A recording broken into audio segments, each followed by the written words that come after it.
Hello everyone, and welcome to my first YouTube video, tutorial, whatever you'd like to call it. My name is Antonio, and today we are going to be working with a Dell Optiplex 755 small form factor, or SFF.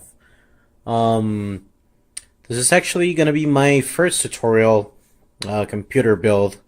I've been meaning to do this for a while, but just hadn't gotten around to it. Normally I'm more of a PlayStation guy, actually.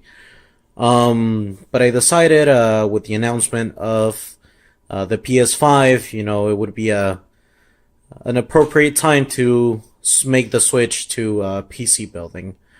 As I mentioned, this is my first build, and I'm going to go over step by step, mainly how I decided the parts that I bought. This is also a budget build. It's not meant to be a high quality comparable to a PS4, but it should be decent enough to play most games nowadays. Starting with the parts, I bought the computer itself. It actually included the monitor and keyboard for $30 off of someone on Craigslist. That was the very first part I bought, if you will. After that, I got a power supply. As you see here, it's a Roswell power supply with 400 watts. Now you might ask yourself, why such a small thing? Well, it's a technically small build that's not going to require a lot of power.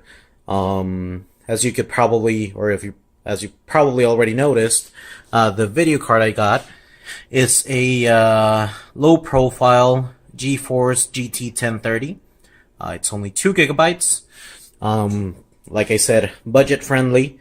The power supply itself, I bought for a $24, and then the graphics card itself, I only paid $46 for. All these. Well, the video card actually looks new, but I bought it off of a website called Mercari, which they're not sponsoring me, but it's a good place, other than Craigslist, of course, to buy used items at a decent price. After that, I bought myself some RAM memory. This particular computer, unfortunately, is so old it takes DDR2. You can actually find that in the original manual that came with it. I found a copy of it online, and I actually used that as a reference to buy most of these parts. So the limitations is DDR2, and it can only take up to 8 gigabytes of RAM memory. After that, I am going to upgrade the CPU, the processor. I got this little thing. It's a Intel Core 2 Quad. Honestly, I don't remember the specifics of it. All I know is I looked in the manual, or I looked online, and it said it was the most or the best one I can actually get for this one, because it is like I said, a pretty old computer. I also got myself a actually the CPU itself. I paid $15 for, and then the RAM memory I got it at $17. I got me some thermal paste for $4, just a tiny little stick to do the job that I needed to do for now. This computer did not have Wi-Fi capabilities. I bought a little adapter. You could probably not see it because it's kind of dark. But I bought a little USB Wi-Fi adapter, got it for $10 off of eBay. Actually, it was only $4. Then I bought a Seagate Barracuda 500 gigabyte hard drive, which is this guy right here. I did think about getting the SSD hard drive along with this one, but like I said, budget friendly, and for now this one will do. The computer, when I got it, it came with Windows 7 installed on it. I looked online and I actually found a tool that was provided by Windows directly to do a free upgrade to Windows 10. There is questions or questioning about the whole if it's ethical or if it's legal to do. Honestly, it's Windows provided, and there's not much else to say about that. Use at your own risk, I guess. I used it, and it gave me an original copy of Windows 10 for free. I will be leaving the link to that tool in case you are interested in using it in the comments section. So yeah, that's about what I have right now. Altogether, after buying everything, I spent a grand total of $153. Now, it is quite cheap. It's I shopped around for the parts. It took me roughly about 3 weeks to put everything together, which is not that long of a time. It's just a matter of keeping an eye on eBay, Mercari, the website I mentioned, and Craigslist actually as well. So that's the parts that I'm using.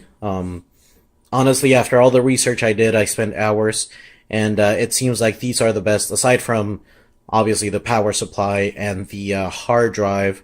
And I mean, even video cards, there's other better ones you can get, but they're more expensive. So budget friendly, these are about the best things you can get for this computer. Without further ado, let's go ahead and get started with putting everything together. As you can see, being that it is a small form factor computer, there isn't a whole lot of room to work with. So keep that in mind while ordering your parts. The graphics card is definitely it's definitely gonna have to be a low profile to be able to fit it in there. There's the little USB adapter. You could probably see it better there.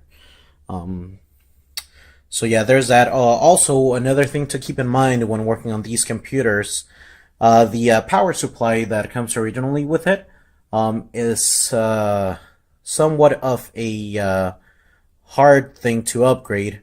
It currently comes at I believe 250 watts. The issue with it is the fact that it's unique to its model.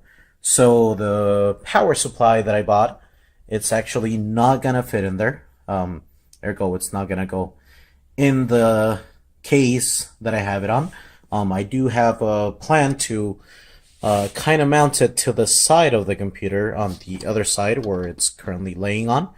But that'll probably happen on a different video. I'm still gonna connect it at the moment. Obviously, I need to do that before anything else. Yeah, for visuals, I'm probably gonna do a part 2 regarding the visuals for this computer. So yeah, let's get started with taking things off. So the very first thing I'm gonna do is just kind of go around and unplug everything that is currently wired to or near the power supply. Obviously the hard drive is currently plugged in, so just make sure everything is completely off, and once I do that, then I'll be able to unscrew it and take it out. Alright guys, so we got the power supply, the original one is out, and we got the new one plugged into the motherboard. This particular motherboard takes 24 pins. So if you're gonna buy a power supply, and it's not the same one as this one, the one I bought, at least make sure it says 24 pins. And it connects in 2 places, which you'll notice when you try plugging it in yourself. When I first grabbed that thing, it was kind of overwhelming because there's so many cables everywhere. But it's just a matter of kind of remembering what you unplugged from the original one and plugging it back into the right place. So now that I kind of have room over here, if you notice, the RAM is right over here, and there's 4 slots. Now, a lot of people recommend having 2 sticks. So I've seen people that'll get 2 4GB DDR2. But 4GB DDR2 is kind of expensive. That's mainly the reason why I went with 4 2GB sticks. But if there's a downside to having 4, honestly, I don't know. If you're watching this video and you do know, please let us know in the comment section. Like I said, this is my first build, and I'm still, for the most part, new at this. So now what we're gonna do is go ahead and plug in the RAM memory. Yeah, in those 4 slots. Just on a quick note here, when I ordered the RAM and it actually came in the mail, I was slightly concerned because if you'll notice, it's significantly smaller than the one that was already placed in there, but it seems to fit into place, and it's securely placed in there. Let's just hope it works when we actually try to fire up the computer. So all 4 sticks of RAM are officially in there. They're nice and secured in there. The little locks, the lock mechanism on the side, closed when I push them in, which I assume is a sign that they're well in there. So the next step for me is going to be to replace the CPU, which is located right in here. There's 2 screws on the side. I forgot to mention earlier, the original power supply has 3 screws on the back. So all you gotta do is unscrew those and make sure it's unplugged from the motherboard, and it basically slides right out. So there's 2 screws in there. I actually previously took them out, and this piece basically just kind of slides up and out. And there's my soon-to-be ex-CPU. So if you notice here in the part that I just took off, there's some thermal paste smeared all over the place. What we want to do is go ahead and remove that and apply new paste. Now, a lot of people would probably be tempted to just take a napkin or something. I was told that is the worst thing to do because little microfibers stay there. So what you want to do is use a, I think I said that wrong, use a microfiber cloth to clean that up. I was told you can even use a little bit of rubbing alcohol and just wipe it off really well so that there's no residue, and then always apply a new thermal paste to your new CPU, which we're about to do. So I was told to take it off. All you gotta do is kind of move that little lever mechanism thing, and it'll unlock it to where you can basically just take it out. So let's go ahead and give it a shot. So there it is, and this slides up, and there's our old CPU. We're gonna go ahead and remove it, and there it is, the old one.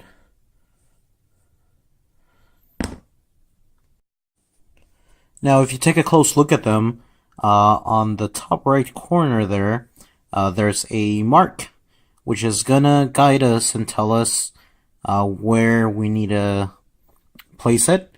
When placing it, also make sure not to move it around or anything like that. You just kind of want to make it sit on there, because otherwise you could potentially damage it.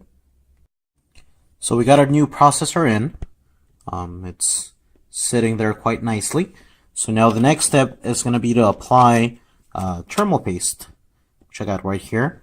Now I was told for best practice there's multiple methods you could use to apply it, but I was told, or according to what research I did, the best way to apply it is to just kind of put a dot right on the center of the CPU, about the size of a pea, And from there, just put the other part of the fan on there, which, as you can see, I've already cleaned as best as I could.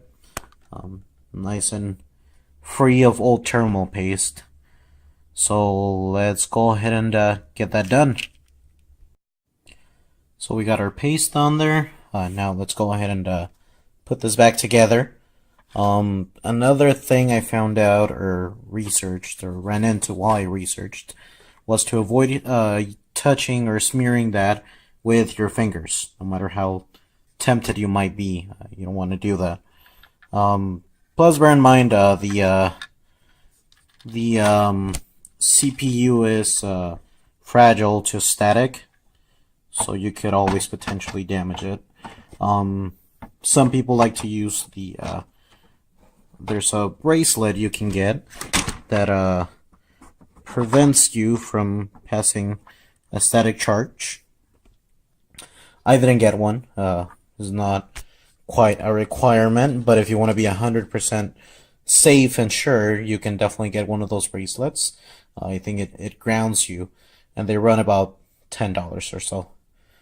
So let's go ahead and screw this back on there so that it's quite well on there, and then we'll work on getting our graphics card in there.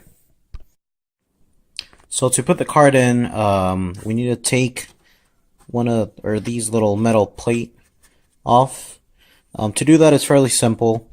There's a little button tab that you kind of move up, and then these basically slide up, or they should anyway. Oh, there we go. And there you go, making room for your card. Alright guys, so we got everything basically put together. There's our graphics card sitting in there. I went ahead and connected it. I plugged the hard drive back in. There we go. Now I have light. Plug the hard drive back in. Plug the second hard drive just for the heck of it. There's the graphics card. There's the outputs it has. So I think that is it for now. I know I need to work on aesthetics because it looks hideous, but my main worry at the moment is, will it work? Is this gonna actually power up and be a working build, or did I just waste my time and $153? So let's go ahead and plug it in. Alright, so I got everything plugged in. We got the computer here. I've moved it to this little table, plugged it into my TV via HDMI. I decided if this computer does work, I'm gonna name it Frankie, for Frankenstein. I feel it's a well-earned name, looking at the aesthetics of it. Let's just hope it works. Fingers crossed. Time for the moment of the truth.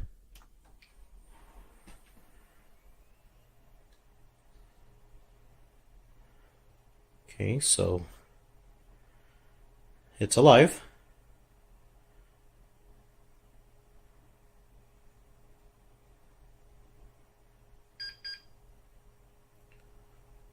Okay, the amount of memory has changed.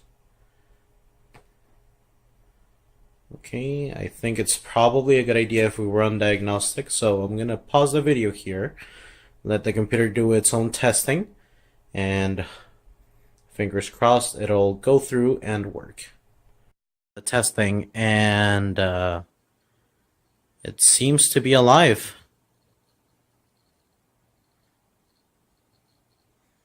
It's still working on turning on, but there's image and there's no smoke coming out of it. So I think Frankie made it. After it's finished booting, I'm gonna go ahead and run some tests to see where we are standing, so you guys can see benchmarks and stuff like that. So yeah, I'll be back in a little bit again to show that to you guys. And we are back. One thing I had not done and I took advantage of is installed the new hard drive. In order to be able to test out all the games, I was gonna need more room. The 80 gigabytes was definitely not enough to download games and the game engines and all that stuff. So we installed the 500 gigabyte. It's actually 465, but it'll be more than enough for this little project that we have going on, for now anyway. I downloaded a few of the popular game engines. I have Steam, Uplay, Epic Games, and game-wise, I have downloaded Fortnite, RuneScape. Yes, I play RuneScape. Tomb Raider, Transitor, which is a current free game, and I am working on Assassin's Creed Unity. It's currently downloaded very slowly because I am not the only one using the internet, but it's almost there. We're about 2 gigabytes away from the complete download, which is currently, at the time of this video, still free. So if you haven't done so already, I would certainly take advantage of that deal and get yourself a copy of Assassin's Creed Unity for free. Yeah, so let's get started with some gaming testing. So I actually tested it. The first game I put on was Tomb Raider. And what I noticed, I tried tweaking the settings. I tried testing it on high first just because, well, I thought it would be a good idea, but it was super laggy. I brought the settings down to normal, and the quality is not too bad. It looks a lot like a PS3, like a good quality PS3 game would. I'll let you guys judge for yourselves. So let's go ahead and continue so you can see what I mean.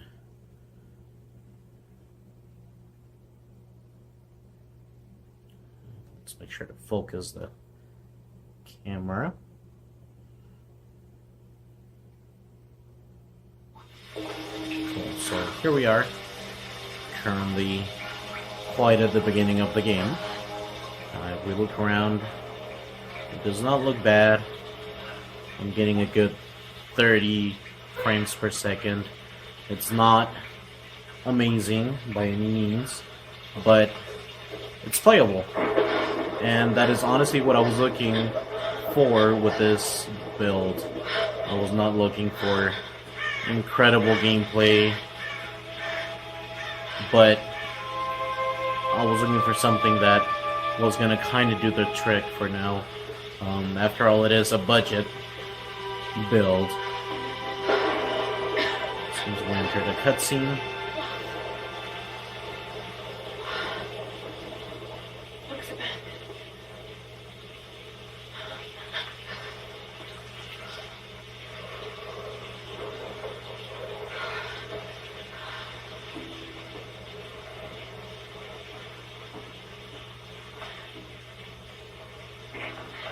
Is anyone listening? Please respond.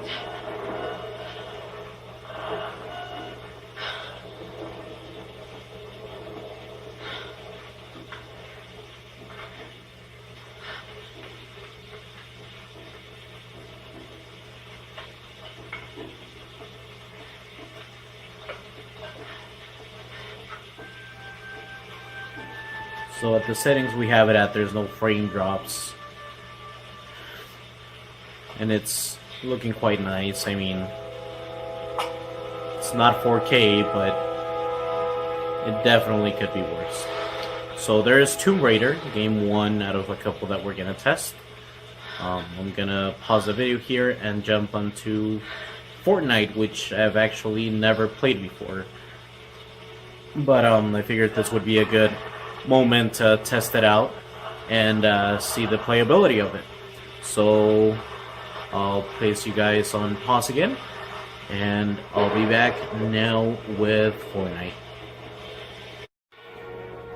So here we are now with Fortnite set up. I have my account logged in. Let's go ahead and try to figure this out so we can test how it plays. Let's try squads for this time. The first time that I actually play. Cool, it looks like we're in. Now, as I said, this is my first time playing this, and I'm normally more of a solo, single player type of gamer. So let's see how it works out.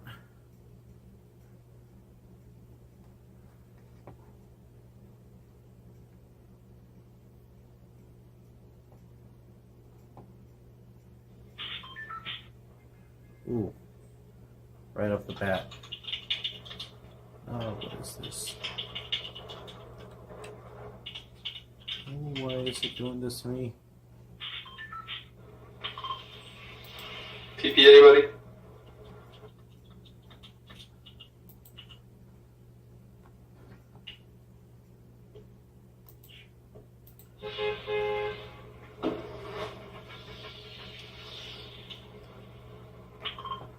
I have no idea what I'm doing. I'm going to that corner house.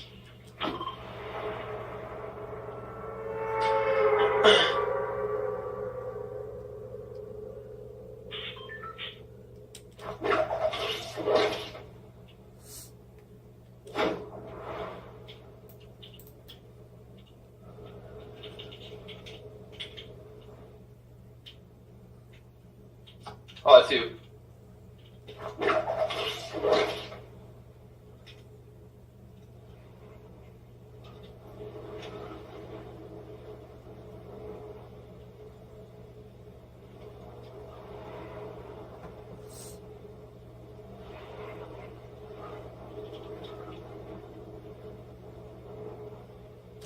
Nice. Oh no, window. Oh no.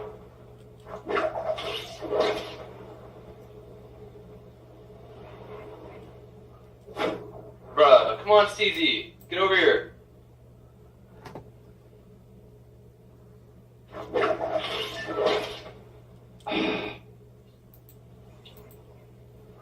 Nice, thanks, CZ.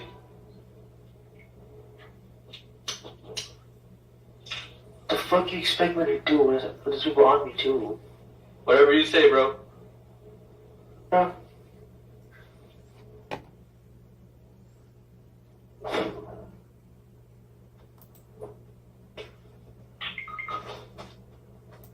What's wrong? What an idiot! This is awesome. Well, that was quick.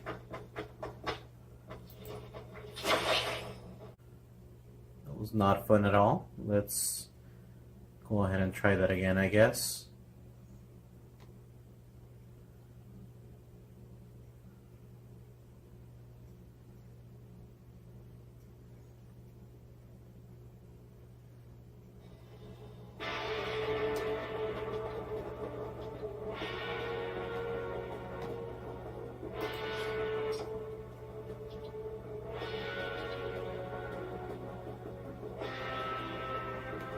So as you guys saw, the very first beginning was super laggy, but it seems like the computer wanted me to click on something, so hopefully that was the reason. And hopefully this time will be much better. Looks like we're in again. And let's give this another shot.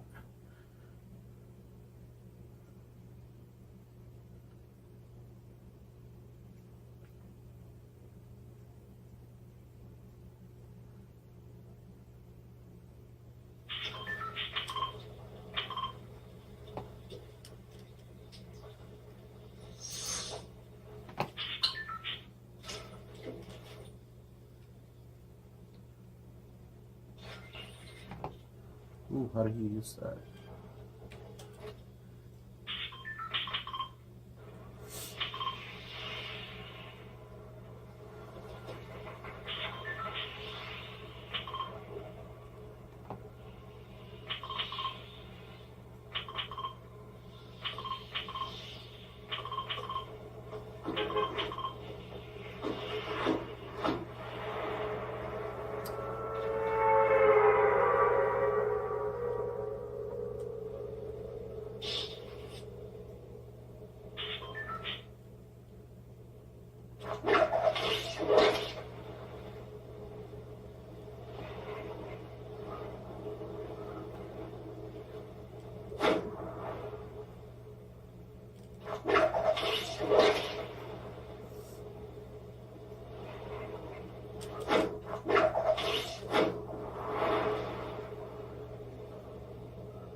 Oh crap.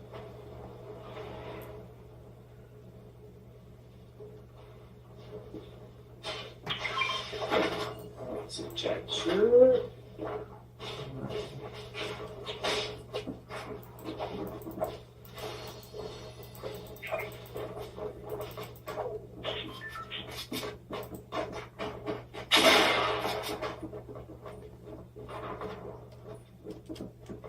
What's I honestly have no idea what's going on. And I am dead again.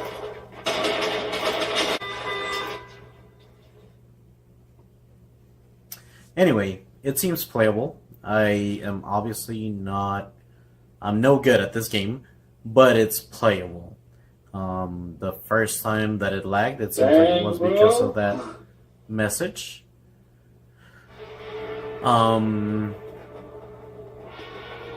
But yeah, let's go ahead and try now. Mainly what I would be focused on, which would be a single player game, again like Tomb Raider.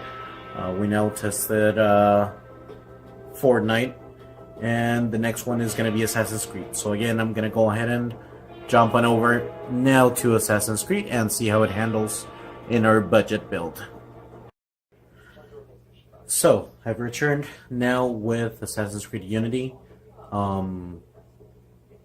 I actually encountered a few issues with it. Right off the bat, the game starts with the settings, with the highest settings possible. It wants 1080p and everything, ultra high definition, which was only giving me, or allowing me to see about 3 to 5 frames per second. I had to tweak the settings quite a bit, and even at the moment, I lowered them down to 720p. I lowered some of the texture settings, which is, well, I don't know about with the camera there on the phone, but if you were playing here, you could definitely tell that the settings are lowered. If we run around a little bit, we encounter areas that are more populated with NPCs. The frame rate drops significantly. So now if we, let's say, lower the quality a little bit more, it might create a playable experience. Again, it's not going to be pretty. It's not going to be 4K or even 1080p, but it's not going to be so bad to where it's not playable. Luckily for us, Ubisoft did decide to not give up on this game, and they patched quite a bit of it, so it no longer looks like floating skeletons, you know, are moving around, or characters without their faces. So there we go. Lowered it to 664, I guess, because that's an option. And if we go back to actually playing, it looks a little bit better. Again, it's not the prettiest of experiences. It doesn't even have PS4 quality. However, again, it's playable. And this is going to be the last game that we test out for the night. So there you guys have it, an ultra budget gaming PC, $150 gaming PC, aka Frankie. It still looks pretty rough, but part 2 of this video is actually going to be focused on making it look a little bit prettier. Overall, would I recommend doing something like this? It depends. If you don't have anything to game on and you're looking for kind of like a quick fix, yeah, it's not really a bad computer. As you guys saw, it is capable of running Fortnite. It does not look too bad. And it can run some older games as well, even newer games, looking okay. Not only that, but given that it's a 500 gigabyte hard drive that we installed on it, it still has free space for maybe, I don't know, adding emulators, if that's your thing. I'm sure this computer can emulate games and make them look pretty good. So yeah, if you guys have any other suggestions, anything that you notice I did wrong, as I said, this is my first PC build. I would definitely appreciate all feedback in the comment section. I will also leave a list in the description of the video with the exact parts that I used in case you want to replicate what I did. And keep an eye out for part 2. Where we're going to be focusing on making Frankie look a little bit more presentable. Thank you very much for watching. I hope you enjoyed the video. I hope it helped. If you found it useful, please give it a like. Make sure to subscribe to my channel. And we'll see you guys in another video at some point.